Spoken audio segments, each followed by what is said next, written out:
3 years ago, on that fateful day of the Tree of Life shooting, we all sat, or maybe it was me, I think it was all of us, sat glued to our television sets, witnessing a trauma we never thought would occur on American soil. And we saw sadness and tragedy and a horrendous event that we never ever wanted to see. Mark Oppenheimer saw all of that and saw a strong and resilient community, a community whose story needed to be told. Mark Oppenheimer is the author of 5 books, most recently, Squirrel Hill and the Soul of a Community. He was the religion columnist for the New York Times from 2010 to 2016 and has written for the New York Times Magazine, GQ, Mother Jones, The Nation, and The Believer, among other publications. The host of Tablet Magazine's podcast, Unorthodox, which graces my day off on Thursdays every single week. He has taught at Stanford, Wellesley, and Yale, where he has been since 2006 and has directed the Yale Journalism Initiative. He lives with his 5 children and 2 dogs in New Haven, Connecticut. We will now hear one of these narratives of this strong and resilient community from Mark about this community of Squirrel Hill.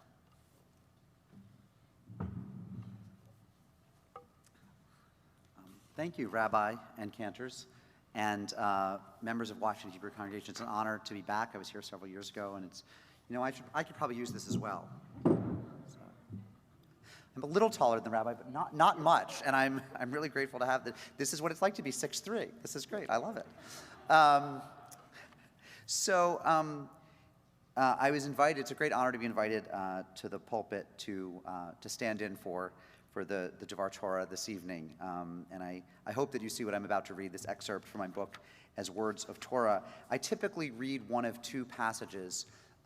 One is from the very beginning of the book, and it's a scene in which Tammy Hepps, who is a Jewish woman who lives in Squirrel Hill, does not attend Tree of Life, but was walking around the neighborhood and encountering people, hugging people, praying outside the synagogue, and then encountered a man named Greg Zanis, who was an evangelical Christian who had driven overnight from Aurora, Illinois, to plant 11 crosses in the lawn of Tree of Life. And it was about her concern that the crosses were not respectful of the Jewish bodies, but as you will see if you ever read the book, it actually turned out okay. And then sometimes I read a story from the very end, the epilogue, about a relatively secular Jew who, after the Tree of Life shooting, put on a yarmulke, which he had in the back of his closet from going to cousins' bar mitzvahs or whatever, and just never took it off and became a yarmulke wearer, despite not being a synagogue goer or somebody who kept kosher or kept the Sabbath. But all of a sudden he decided he wanted to be a publicly identifiable Jew. And I really like both those stories, but tonight I thought I would try something different. I'm going to read you, just for 6 or 7 minutes, about 3 pages about the woman who I discovered, well, you'll see. She's in a sense responsible for how the shooter found this particular synagogue and kind of has to carry that with her, and you'll see what I mean. So this is chapter 1, the attack. When did it begin, this hatred of Jews? Some would say that all hatred began in the Garden of Eden, when the serpent brought evil into the world, or at the Tower of Babel, when God punished humans for their hubris by destroying their common tongue and making them strangers to one another. Others would point to the New Testament, which, as uncomfortable as it is to admit today, does seem to lay the death of Jesus at the feet of treacherous Jews. Or we can blame the early theologians in the centuries after Jesus, who said things like, quote, "The Jewish people were driven by their drunkenness and plumpness to the ultimate evil. They kicked about, they failed to accept the yoke of Christ, nor did they pull the plow of his teachings. Although such beasts are unfit for work, they are fit for killing. And this is what happened to the Jews. While they were making themselves unfit for work, they grew fit for slaughter." That was John Chrysostom in his 4th century treatise against the Jews. He's generally revered as one of the great theologians of early Christianity. Over the centuries, Christians would point to the Jews' own stubbornness as the cause of others' antipathy toward them. Then, of course, there was the Jew hatred to be found in the Quran, which writes at one point, Allah has cursed them on account of their unbelief. of the medieval Europeans with their superstition that Jews drank the blood of Gentile children, of the Nazis, of the communists, of the genteel Etonians, of Afrocentric black nationalists, of East Asian superstition, of rural American folk belief, of Islamic radicalism, of its left-wing apologists, of right-wing populists. But if what we are asking is how the attack on Tree of Life began, not whom to blame, not who bears responsibility, since ultimately the killer does, we may start with Carolyn Bahn, a Smith, Harvard, and Stanford-trained scholar of the European Union, who in 1997 moved to Pittsburgh to become the dean of the University of Pittsburgh's Graduate School of Public and International Affairs. 54 years old and single, she had relocated a lot in her academic career, and in Pittsburgh she at last felt ready to stay put. "Within a year," I said, "I don't think I'm moving anymore," she recalled. "This place feels like home, and I went looking for a choral group." Bahn had been raised in a non-observant Jewish household, but in 1994, she had heard a concert of Jewish choral music in Albany and been, quote, blown away. Bahn was not a choral singer, but she decided, "I'm going to do this," and I loved it. It connected me to Judaism. When she relocated to Pittsburgh, she found a singing group, but it didn't last. "I needed a place to sing," she said. She liked what she found at Dor Hadash, a small congregation in the progressive Reconstructionist movement. There was no rabbi at Dor Hadash, which means in Hebrew, new generation, and that was part of the attraction for her. "I liked its informality," Bahn said. "I got a kick out of the fact that everyone on the bima was female. Everyone sang, they sang with heart, and they sang very well. The services were often wonderful. They're quirky because different people lead every time. Dor Hadash has a reputation that is well-deserved as an intellectual congregation," she told me. Soon after Bahn first attended Dor Hadash, her father died, and she needed a regular minyan, a quorum of 10 adult Jews, to say the mourner's Kaddish, the prayer for the dead. Dor Hadash gave her that.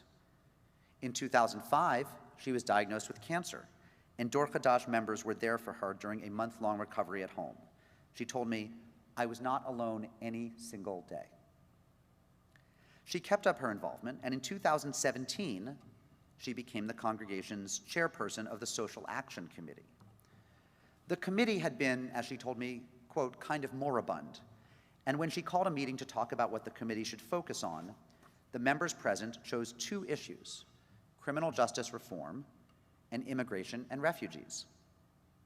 The committee began working with Jewish Family and Community Services, a large social service organization in Squirrel Hill, to help settle refugees in the area.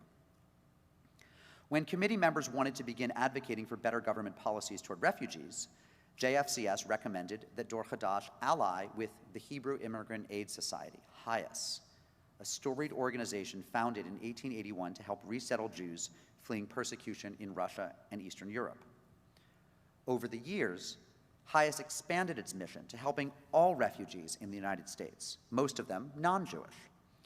And in the summer of 2018, Bahn and another committee member got an email from HIAS about National Refugee Shabbat. On October 20th, participating synagogues would use the Shabbat service to honor, welcome, or just express solidarity with refugees. "We said, 'Great,'" Bahn said, and she volunteered to lead Dor Hadash's participation in the National Refugee Shabbat. As it happened, a bat mitzvah was scheduled for October 20th, so Dor Hadash held its Refugee Shabbat on October 6th. The event basically involved Bahn leading a discussion about refugees, but as the event's convener, she was also responsible for publicity. "I said to the person at HIAS," Bahn told me, "Oh, be sure to put us on the website of the list of congregations that are participating." And that's how he found us. At first, when she heard about the shooting, Bahn didn't make the connection to the synagogue's support of refugees.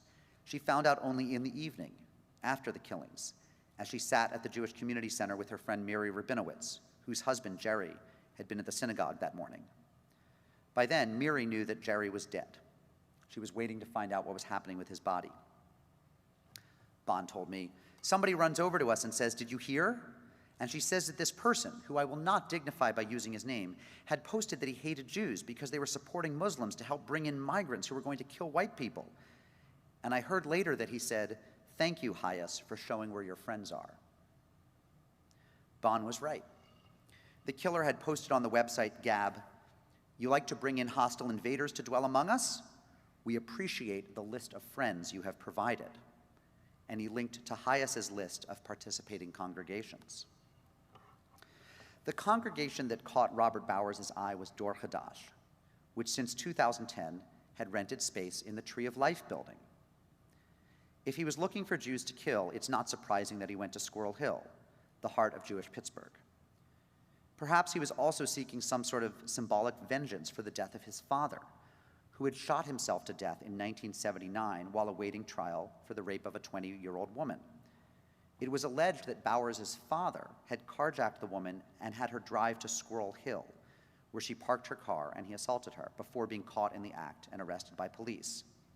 Bowers was 6 years old when that happened, and maybe he knew that the beginning of his father's end had come in Squirrel Hill, when his father was thrown in the back of the officer's canine van and carted off.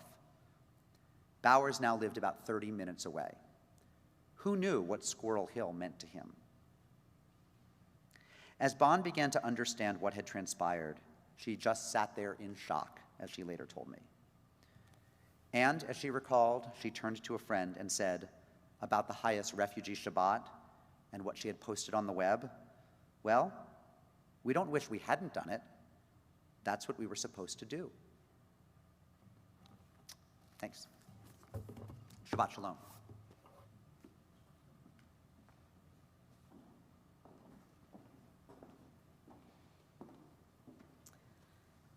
We will hear again from Mark at the end of the service.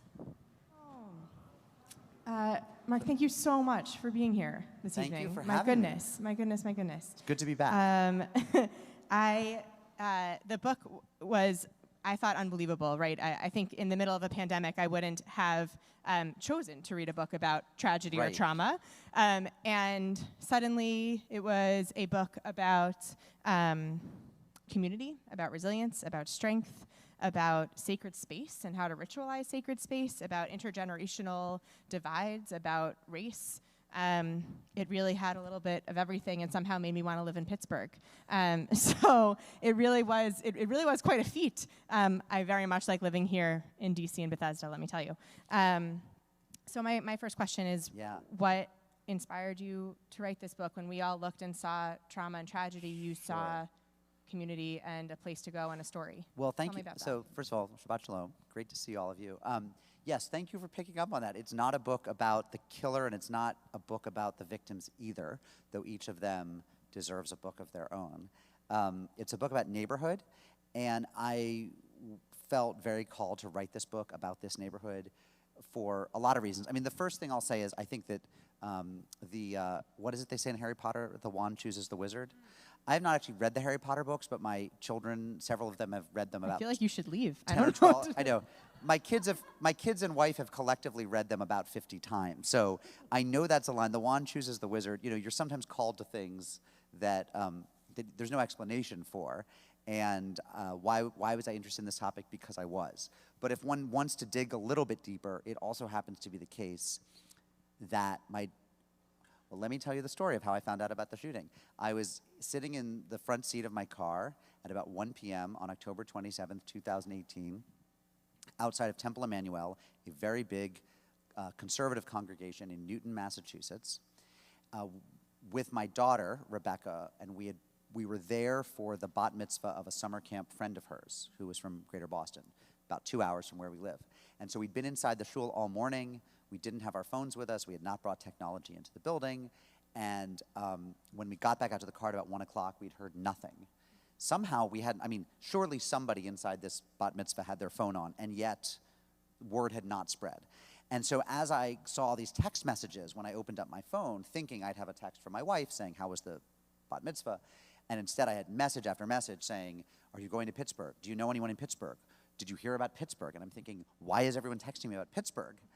And then I navigated over to my news app and saw what had happened, and I saw some sort of headline and read, but shooting in Pittsburgh, and I'd read Squirrel Hill, and I sort of froze up, and my daughter said, Dad, what's going on? And I said, there was a shooting in Squirrel Hill. And she said, aren't we from Squirrel Hill? And I said, yeah, we are. Not me and not her, but my dad and his father were all from Squirrel Hill. and the 2 generations from before that were from Pittsburgh, but before Squirrel Hill had been settled. So we'd been in Squirrel Hill, the Oppenheimers had been in Squirrel Hill since World War I, and I had grown up with these stories of just this incredibly tight-knit, warm, supportive, loving Jewish community. And my father's family was very, very Reform and belonged to a classical Reform temple, but he had friends who were conservative and Orthodox and secular and Christian and everything. And so I had this idea of Squirrel Hill as pretty much the happiest place on earth, just from family lore. And so the idea that the worst anti-Semitic attack in American history would come to this place that lived in my memory as the happiest place on earth seemed to me to kind of bear investigation, and I wanted to see how this neighborhood would respond. So I decided to do something that I didn't think had been done before, which is to write a book about a mass killing in which the protagonist is not the killer or the killed, but rather the neighborhood that was affected by it. Yeah, thank you. And part of what you talk about in the book is, and it's a little ironic, is the outsiders that came into the community, ones who did it really well, and ones who did it not so well, and lots of cringy moments in the book about that. And here you are from Squirrel Hill, but also an outsider. Sort of, right? And you came into the community, and at least it seemed from the book that you, in a place where the topic was so raw and emotions were so raw, were able to gain the trust of the community and somehow write this narrative. Can you talk about a little, like that process? Did you get their trust? I hope I didn't make you so I hate cringing. Oh, people no. are always, whenever I'm looking for the next Netflix show, people always tell me to watch Sex Ed or Sex Education. It's good. And then but my wife and I watched the 2 episodes, and it was so cringy, and I don't do cringe. So I apologize for making you cringe. No, it's all right. But some of the people who come into the community after a tragedy like this are these, what the locals call trauma tourists, which is people who they like to be at the scene, people who had to be at Ground Zero or had to be in Parkland. And I have stories of these people who show up from all over the country just to pray with people who don't necessarily want them there, or to hug people who are not looking for hugs. And so that's one kind of thing. And it's funny because he was actually a reporter from the Pittsburgh Jewish Chronicle who said to me, well, weren't you a trauma tourist? And I had never thought of myself that way. I like to think journalists are in a somewhat different category. But I will say that certainly having roots in the community and still having an aunt and uncle who lived there and a cousin and her husband who lived there and may have opened a few doors, but by and large, what's so moving about being a journalist is that most people do want to tell their stories. And if you just ask people and don't bully them and don't necessarily whip your tape recorder right out, but just say, will you talk with me at your convenience, my finding is that most people are willing and in some cases eager to talk. I also didn't come till the month after. I showed up in November, and that something was lost by that, but something was also gained because people had a little time to process, I think.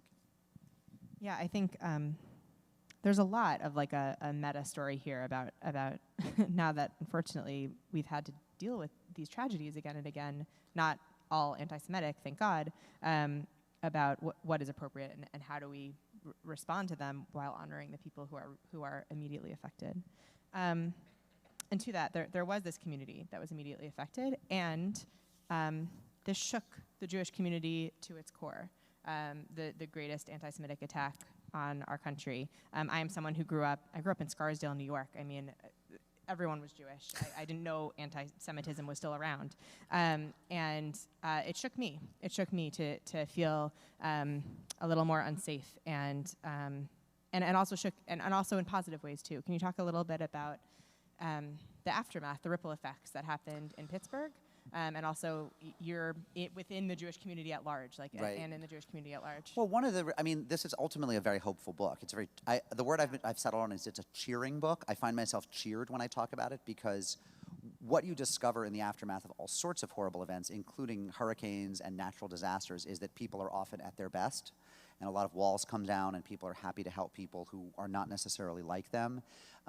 So in Pittsburgh, that means, I have a chapter on the therapy dogs, the people who brought their dogs out to be hugged for people who needed a dog hug. I always need a dog hug. So, And I heard you say you injured yourself chasing your dog. Is that what you said? Did, You were a yes, dog. my Basset Beagle. We have a bagel dog. You see, I have dogs here. And so, we have a chapter on the dogs. I have a chapter on the trauma tourist, some of whom are quite funny. The medical clown from Israel who shows up. Israel has a thing for medical. It's actually, they're big in Israel. Medical clowns. It was shocking to me when I read that. A lot of hospitals have a clown on staff, and you can see where this is going. There's a kind of thinking that laughter is therapeutic, and so why not have a clown on Strugim? Did you ever watch Strugim? There was a couple episodes in which he's dating the main doctor is dating a medical clown. And so Nimrod Eisenberg, the medical clown, happens to be touring America when this happens, and so he makes a beeline for Pittsburgh. So there's a lot of like funny and cheering and hopeful stuff here.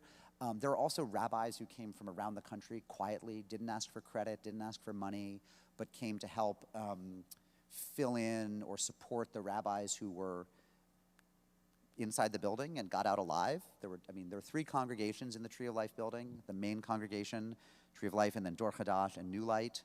Dor Chadash doesn't have a professional clergy person, but one of its 2 most learned members was killed that day, and another one of its most learned lay leaders was very badly wounded, Dan Legger. And then the rabbi of Tree of Life survived, got out unharmed, and the rabbi of New Light got out unharmed. But both of them, I think, needed support of all kinds, and there were rabbis from around the country who traveled to help them. Sometimes people, as I said, showed up who weren't needed, and there's an interesting chapter on the efforts to keep people away. So I was just I just spoke to a day school on Zoom about this, and the head of the day school said, I was so glad after reading your book that I didn't take a busload of kids to Squirrel Hill, because a lot of day schools, particularly Orthodox day schools from New York or other large cities within driving distance, felt the thing we can do is bring our yeshiva buchers, bring our 17-year-old boys to the shivas.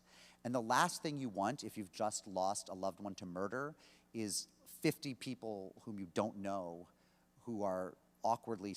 It's not that you can't go to the shiva of a family you don't know, but you don't want your shiva mobbed by teenagers from out of town. It just isn't, it's just too awkward, and it isn't right. And the city, especially the religious and observant communities, the traditionally observant communities, didn't want to have to figure out how to give lodging and kosher meals and everything to people coming to grieve with them. What they wanted was to bury their own.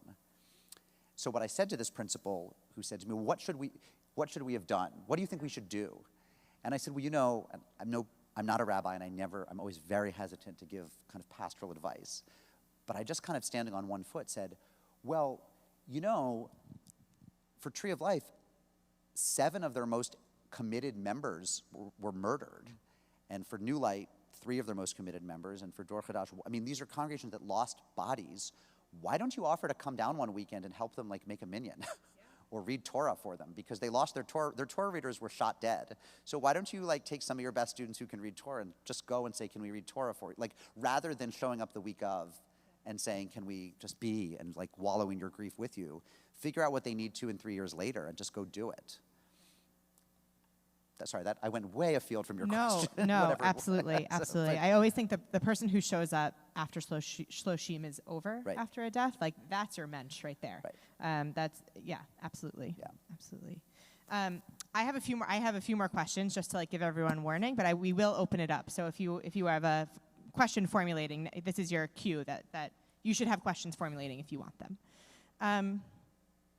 So there was a really interesting and kind of heartbreaking moment in the book. It was short, with the Black Student Union, where at the local high school, where they wanted to help and wanted to support, and also needed time to unpack and understand why it was that this was such a huge event, and Black men being shot in Pittsburgh frequently didn't close school and didn't get this response. Yeah. And I think it highlighted this weird false dichotomy that has presented in the world between championing racial justice and fighting anti-Semitism, and that there seems to be they seem to be at odds when I don't understand how they could possibly be at odds. Right. And I guess I'm wondering how this experience is sort of within the national conversation about race and ethnic identities and religious identities and intersectionality identities. Where does this fit, and what have we learned from Pittsburgh and the relationships there when the relationships actually are really beautiful in that community, and they seem to work really well. Yeah, I mean, the first thing I'll say is that's a chapter about teenagers who are sorting things out. Yeah. And again, you can read that the black students, first of all, they're not a monolith, and some of them felt immediate solidarity with Jewish friends, close friends, and some of them felt very alienated, and some of them didn't even know it had happened until Monday when they got into school. And that's such an interesting lesson about our world, because when people get their news only from social media, if your social media channels aren't telling you about such and such, you don't know about it. So what they were saying was, our Facebook and Instagram and Twitter channels don't register the murders of Jews in synagogues. And it occurs to me, I'm not on social media, but when I was, it occurs to me, my social media channels probably aren't as attuned to the murders of black men or a queer person in New Mexico or, you know, whatever, or somebody I don't follow international news very well, and I'm often brought up short and ashamed that I don't know about some horrible massacre that's happened, whether in Israel, Palestine, or in Australia, or in Thailand, or whatever, when other people are responding to that earthquake or something, because we're all in our little niches of the news we follow, and that polarizes us. So these were teenagers trying to figure it out. There are a couple things going on. One is, I think they correctly, Alderdice is a historically Jewish high school. That's the high school in Squirrel Hill. Taylor Alderdice High School, which to Jews from the Pittsburgh diaspora what year were you at Alderdice? Oh, I was this year at Alderdice. It's the shibboleth. It's like the password, right?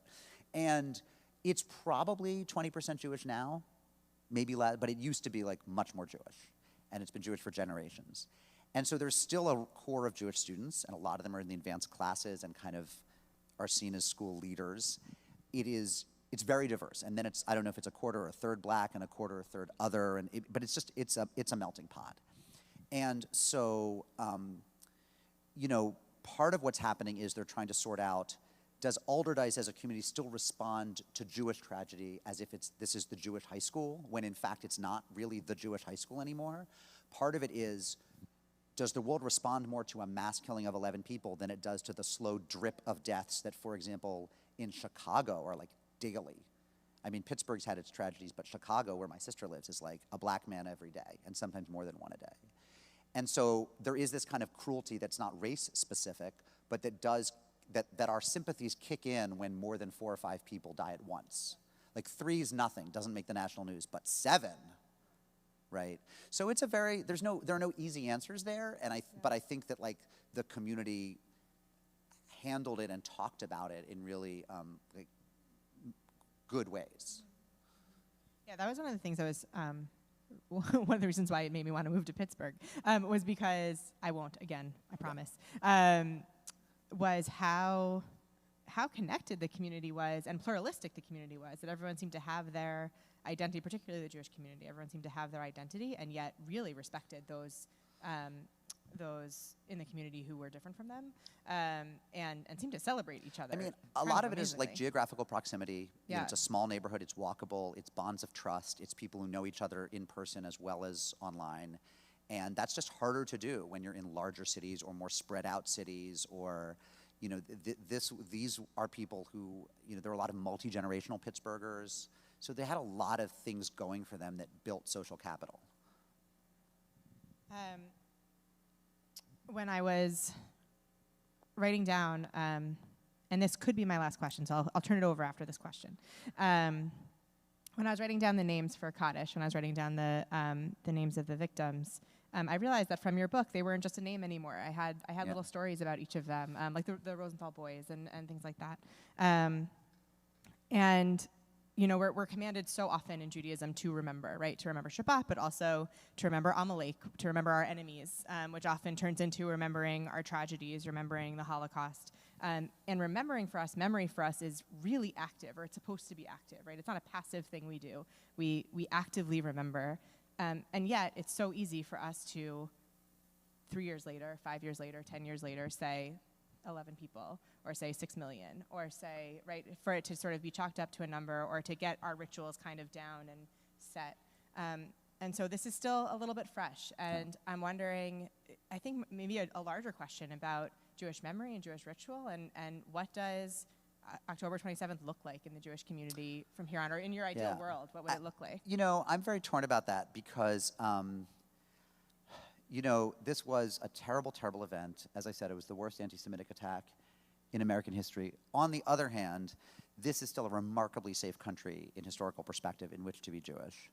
And I'm pleased to see that that as a country, we didn't rush to a kind of mass militarization and securitization of our buildings. Like, our buildings still even if we added a little security here, they don't look like so many synagogues in Europe where you feel they're surrounded by bunkers and they have guard turrets and things. And that would just be such a sad way to live, and I think isn't warranted by the circumstances that we're in. And the other thing is, taking the lesson from those black students that it's the daily stuff that can be as cumulatively traumatic as the one big thing, is that of course in the months after Tree of Life and in the year or two after Tree of Life, there were numerous attacks on particularly Orthodox men in largely Brooklyn, but also murderous ones in Muncie, New York, and Jersey City. And there's a kind of violent anti-Semitism that is still much more likely to be meted out one attack or punch at a time, largely on people who present as Jewish and not to white passing Jews like me and you. And so, as terrible as this was, I think that I personally, they will be remembered. Certainly they'll always be remembered in Pittsburgh. I think they'll probably be remembered beyond that. I think we'll always I actually don't know if it was Parshat Vayera when they were killed. I forget what Parsha it was, but I think there will always be kind of memorializations around October 27th or whenever it was in the Hebrew calendar, which is in the book, but I forget. But I also think the important thing is to remember that a lot of times anti-Semitism is invisible not only to people who look like generally the people in this room do, but also that these victims did. The reason they were killed was not because they were the kind of people who typically are the victims of anti-Semitism walking down the street. It's because they were acting Jewishly. They were being in a Jewish space on Shabbat. And, that's the kind of thing that still puts Jews at risk. It's not... In America, what's interesting is the old kind of anti-Semitism has largely vanished. I don't know of any law firms that don't make Jews partners anymore. I always say, if they still exist, email me because I want to do a story about it. As a journalist, I've been doing this 25 years. I've not seen any law firms that won't have Jewish partners. I have not seen any country clubs that, as a point, don't admit Jews anymore. So if you know of one, if I'm wrong, email me because I'm going to do that expose. That was what anti-Semitism meant in 1960 or 1970, and it's gone. It's vanished. And yet, we have dozens of Orthodox Jews being punched in the face in Brooklyn in the winter of 2019, 2020. So it's just changed. And I think it's not about what holidays do we build, it's about keeping the mindfulness of what it looks like and being in solidarity with the people who are on the receiving end of it, even if they don't necessarily look like our kind of Jews. Yeah, and I think calling it out when we see it as well. Yes, and calling it out when we see it. For sure. I want to turn it over to any of you. We have a microphone right here. We can either, if you want to just come on up, if that's scary, we can pass you the microphone. We have a brave soul. Perfect. Come on up. Mark, can you tell us something about... No, we hear you. We're good. Yeah, about the immigration of Jews into Pittsburgh, the history of it. Oh, sure. I'll say a little thing about the immigration of Jews to Pittsburgh. It's like a lot of Midwestern cities where the Jews came as peddlers and dry goods merchants and things like that, and there was a very large early immigration in the 1830s and 40s and 50s, and there was a very established Jewish community. Tree of Life is actually descended of those congregations. Tree of Life's a very old congregation that I believe started off as orthoprax in the 1800s, and there are a number of congregations like that in Pittsburgh, including Rodef Sholem, where my dad's family went. And Pittsburgh, of course, is the home of the Pittsburgh Platform of 1885. Oh, right. 85, 86, sometime in there, 88? 1880s, where the Reform movement came up with, where it first said, we're going to eat pork, and we're going to, where the Reform movement, that's a caricature of what they were saying, but inter alia. I can school you on that if you want. Inter alia, among other things, they said that they were going to abandon outmoded practices of mitzvot that no longer were meaningful to them. So Pittsburgh has this kind of very special place in American Jewish history, and as I say in the book, the permanent Jewish presence really started in 1847 when four men in the families got together and purchased land for a Jewish graveyard. Because if you're going to have a Jewish community, you need a mikveh and you need a cemetery. And one of the four men was William Frank, who was my great-great-great-grandfather. And so it's, that was cool, I guess. It's, like the local archivist was very excited to meet me. But it's an old community, and it has this classical Reform tradition, but also increasingly has a very large Haredi Orthodox population.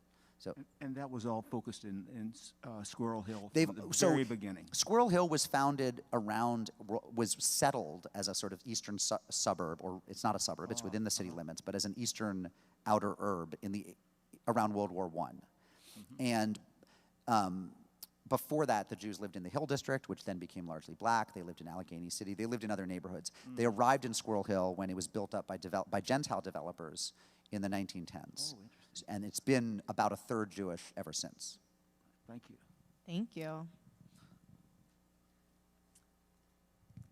I'm not sure quite where my question is in here, but I was sitting here and all of a sudden I started to think about the massacre in Charleston, South Carolina. Yeah.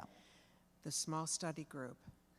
And I'm just wondering if you did any thinking about how communities responded in a parallel way to... Yes, that's a great question. You've asked a question. I thought a lot about this because some communities rush right back into the building. My understanding is they were back inside Mother Emanuel Church that Sunday, worshiping. And some people, I'm sorry that our Israeli generals left because they could speak to this, but a number of people said to me, whether largely true or mostly true, they said, back in Israel, if there's a bombing in the morning at the cafe, they sweep up and they're having dinner there at night.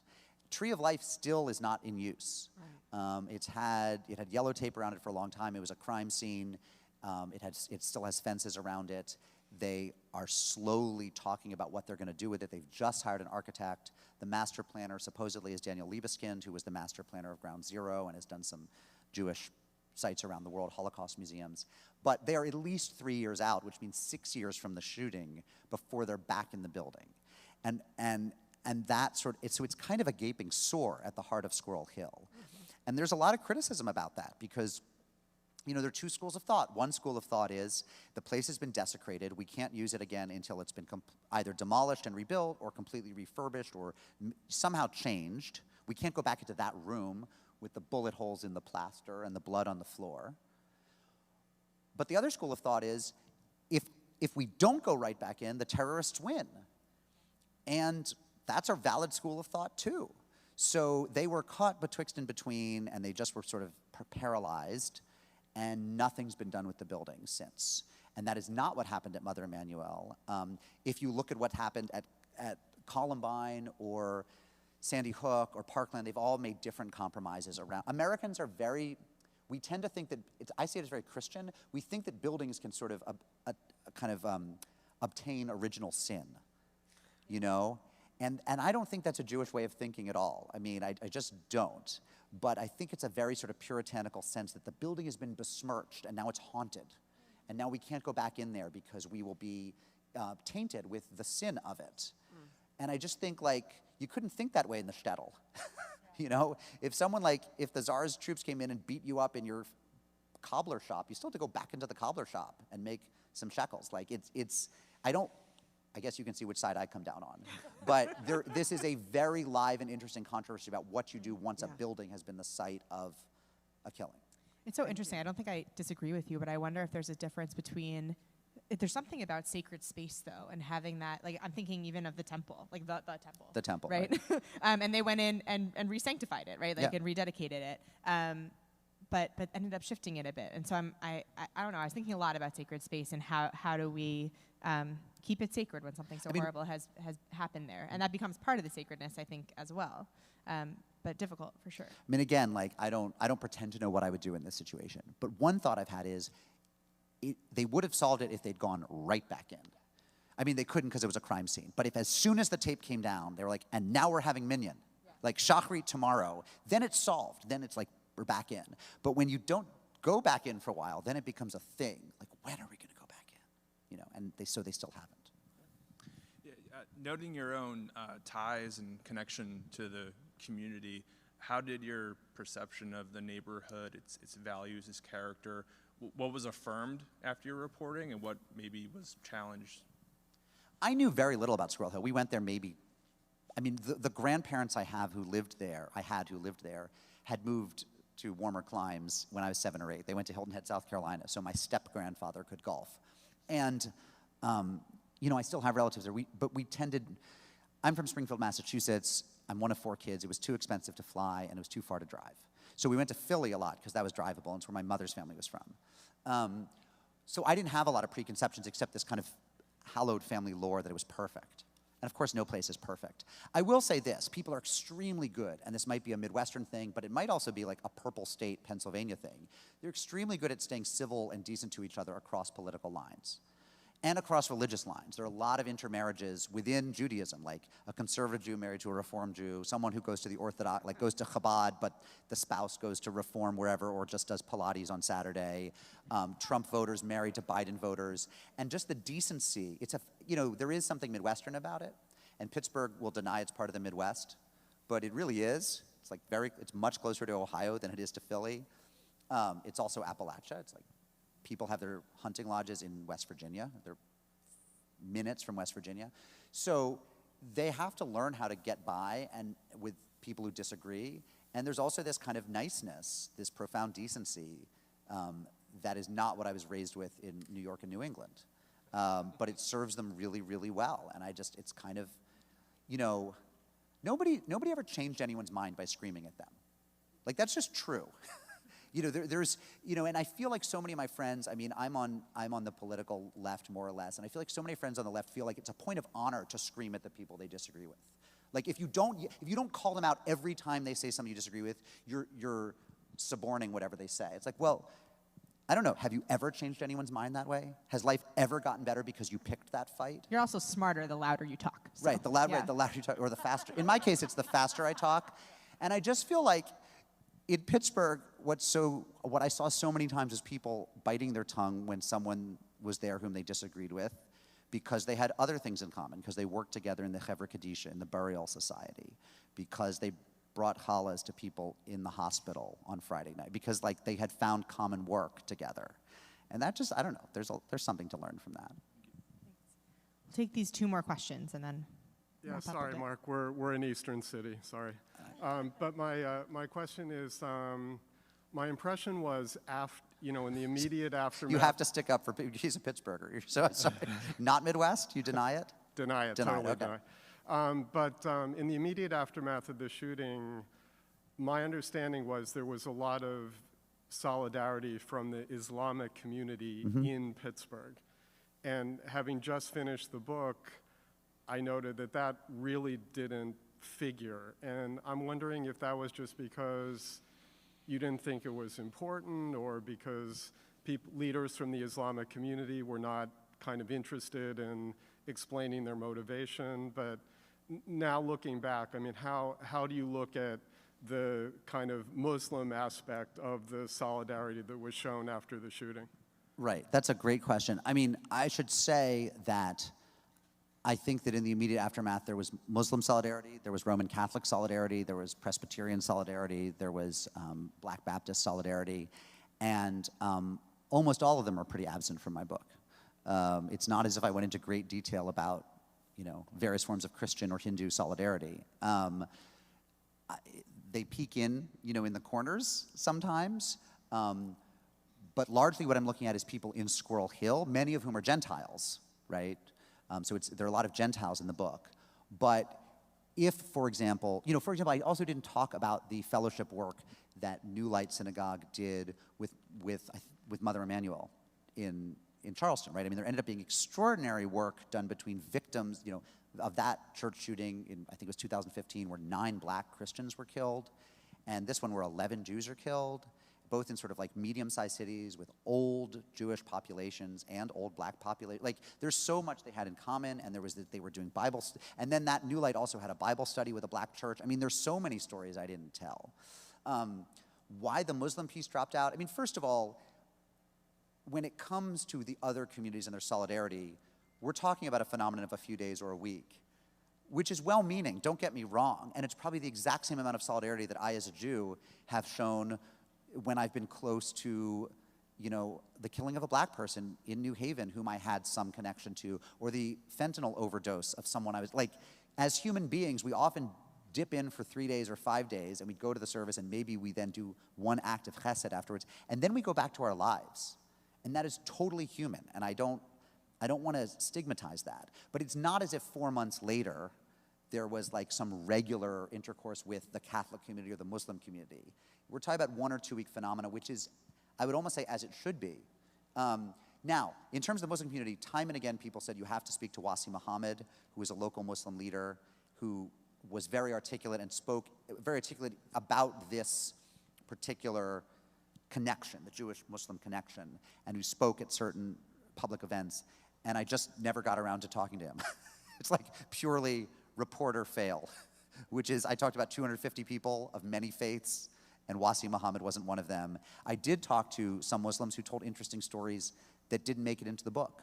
But anyway, I think, you know, somebody said to me the other night in Massachusetts at a reading I was doing, "Are you going to write the sequel?" And I was like, no, 32 trips to Pittsburgh's enough for me. Like, I loved it, but I have to see my kids sometime. But you're right, that is an absence in the book. The book is poorer for it. Yes? And that was one of my questions. 36 Closer to the microphone, yes. 36 trips to Pittsburgh. 32, yeah. Do you have one story that is memorable that you can share with us? That is like a red flag that, oh my God, I didn't make it to the book, but I would like to share. The Muslim story that you brought up, I heard that story because I have a lot of family live in Squirrel Hill, and they said the Muslim community came out immediately with food, with money. They came and fed that community immediately for not 1 week, not 2 weeks, but many weeks. So I applaud you for bringing that up. I think there was, so to your first question. But my first question, do you have a story? Yes, but that can I you would use like one, to share can I with give you us? one can I conclude on a story that's in the book? That you did not include. No, I'm going to give you one that's in the book. Is that okay? Because it's like, Author's prerogative. Give one that's in the book. Honestly, because I can't think of a really great one. Well, okay, I'll give you a twofer, okay? The thing that I wish had been in the book that didn't make it in the book was more about Jerry Rabinowitz. So one of the 11 who was killed was this family doctor named Jerry Rabinowitz, who was famous for wearing his bow ties. And after his death, there were people who started wearing bow ties in his honor. It's like really gets to me. So like I can tear up at just the sight of a bow tie now. And Jerry Rabinowitz was a family doctor who was famously loyal to his patients. They just loved him. He and his wife, Mary, who as a grieving widow, granted me so many interviews, and would send me emails saying, how are you? How are your children? I mean, I can't even tell you. They had no children of their own. They were both passionately devoted to their work. Mary is a research scientist at Pitt, and Jerry was a family practitioner, a primary care physician. And in the depths of the AIDS epidemic, when there was really no hope, and what you could do as a family doctor was just like hug these men as you told them that they were going to die. Jerry was the doctor whom the gay community in Pittsburgh trusted. Again, not a gay man himself, wasn't an infectious diseases guy, like didn't have any, there's no reason why you think, oh, Jerry Rabinowitz would be the guy. He was the guy because he was kind, and he was a mensch, and he would touch them. And I just think, like, he didn't show up, sorry, I never know what's gonna get to me when I talk about this book. But he's not really in the book. I mean, he's in the book as a corpse because I talk about the Chevra Kadisha, the burial society, doing the tahara, the ritual purification. And this, by the way, is an art that's been lost not only in most of Reform and conservative Jewry, but even in a lot of Orthodoxy. The Jews have largely, as Americans, offloaded our dead to funeral homes, to the professionalization of the industry. But of course, Jews have this tradition of washing and our own and then sewing them into linen shrouds while we say psalms over them and burying them. And it's all, and there was a big lawsuit in Pittsburgh when the funeral directors tried to get the state to shut down the local holy societies, saying that they were operating without a license, and they fought a religious freedom lawsuit for the right to prepare the bodies themselves as lay people and to bury them themselves, and they won. And then the Amish and the Muslims and the Mennonites were all coming and saying, we have our own traditions that we want to take back from the funeral home industry too. So Jerry actually shows up as a corpse because he had been part of the burial society, and he had done this for many other people, and now he's dead and they're doing it for him. And that's an extraordinary moment in the book, but I don't have much in there about Jerry in life, and I wish I did. I have hours and hours of Miri talking about her husband, and it doesn't make it into the book. So that was one I wish had made it into the book. In terms of a story that's in the book that I just still that makes me smile, is one of the things that happens after a mass killing is people want to do for the community. And so some people, as we discussed, show up, either wanted or unwanted, either tactfully or tactlessly. But what most people do is they send a check, and they will often find, a fund, and these funds get started. So down in Orlando, the Pulse shooting, there were like 5 funds set up immediately, and some of these funds will be more above board than others. Some of them are going to turn the money right over to the victims' families. Some maybe they'll skim a cut off the top. You never know. But one of the funds that was set up in the aftermath of the Tree of Life killing was a GoFundMe campaign set up by this guy, Shai Khatiri, who's an Iranian lapsed Muslim expatriate who moved to America because he loves America and democracy and freedom. And when he got here, he discovered he loved the Jews because he kept meeting Jews and having professors who were Jews. He's a master's student at Johns Hopkins now. And he kept meeting Jews, and he liked them. And he woke up that Saturday, October 27th, 2018, at about noon, totally hungover from the night before, because he has to drink all the alcohol. Here in D.C., right? Here in D.C., yeah. That's right. Because he has to drink all the alcohol that the Ayatollahs wouldn't allow him back in Iran. Yeah, I think he was at DuPont. And he had crashed on his Jewish friend Sarah's sofa, somewhere I think in DuPont Circle. And he woke up and she was stricken. And he said, "What's wrong?" He looked up through his, hungover, bleary-eyed, and said, "What's wrong?" And she told him what had happened, that 11 Jews had been killed. Or maybe she didn't know at that point how many. And he, I presume, showered. And they went to a coffee shop. And he opened up a GoFundMe campaign and typed in, this is a campaign to help the Jews of Tree of Life.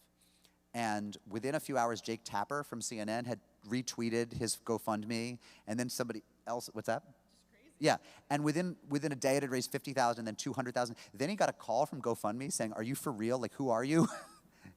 And then they gave him graphic design advice, and they said, "Well, if you really want to go big, you should move the photo over here, and you should put a picture of yourself, or whatever." And within a week, he'd raised over $1 million, and there ended up being something like $7 million raised for victims, broadly speaking, for the synagogues, for the victims' families, for the community, and the community then had to figure out how to disperse the money, and that's a whole other balagan. But $1 million of it was raised by this Muslim, hopeful American, wannabe citizen, the Iranian expatriate Shai Khatiri. And this is one of those stories that's is it a Squirrel Hill story? I don't know. But kind of, and there was room for it in my book. So anyway, Shabbat Shalom. Thank you all so much. Thank you. I was going to have a last question, but I feel like ending on Jerry Rabinowitz and on this man's act of Hesed is exactly correct, is exactly right. May all their memories be a blessing, and may we learn how to do more acts of Hesed and how to come together as a community, not with trauma. Let's just do it on the daily. In good times. In good times.